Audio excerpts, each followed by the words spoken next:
Bonjour les enfants de la Terre, amis de l'environnement et du climat. Je suis Madame Diane Laourou, je suis météorologue.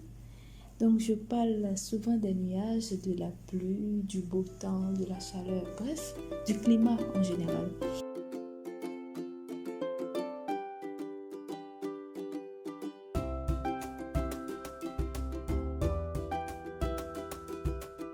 Pourquoi il pleut souvent depuis quelques jours? Effectivement, depuis quelques semaines, il pleut souvent.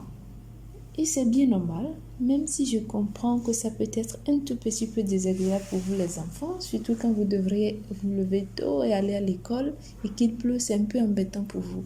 Mais c'est bien normal parce que nous sommes dans la grande saison des pluies au sud du Bénin.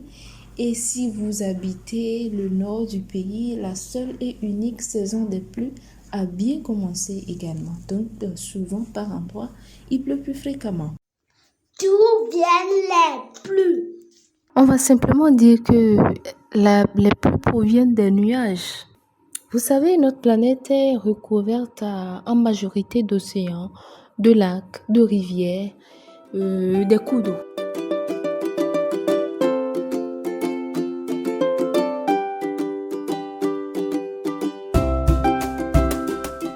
Qu'est-ce qui se passe concrètement? Observez par exemple lorsque maman fait la cuisine, lorsqu'elle se met par exemple à bouillir une casserole d'eau, à faire bouillir une casserole d'eau sur le feu, on va constater qu'après un certain moment, il y a de l'eau qui commence à diminuer dans la casserole.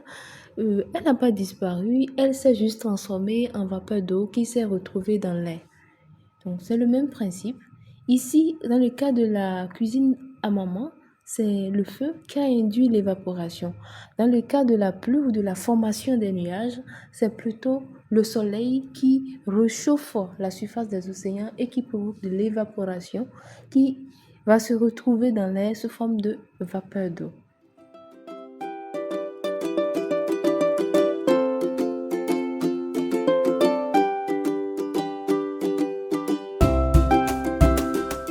Il y a également les végétaux, les plantes. Vous savez, les plantes aussi produisent de la vapeur d'eau, toujours sous l'effet du soleil.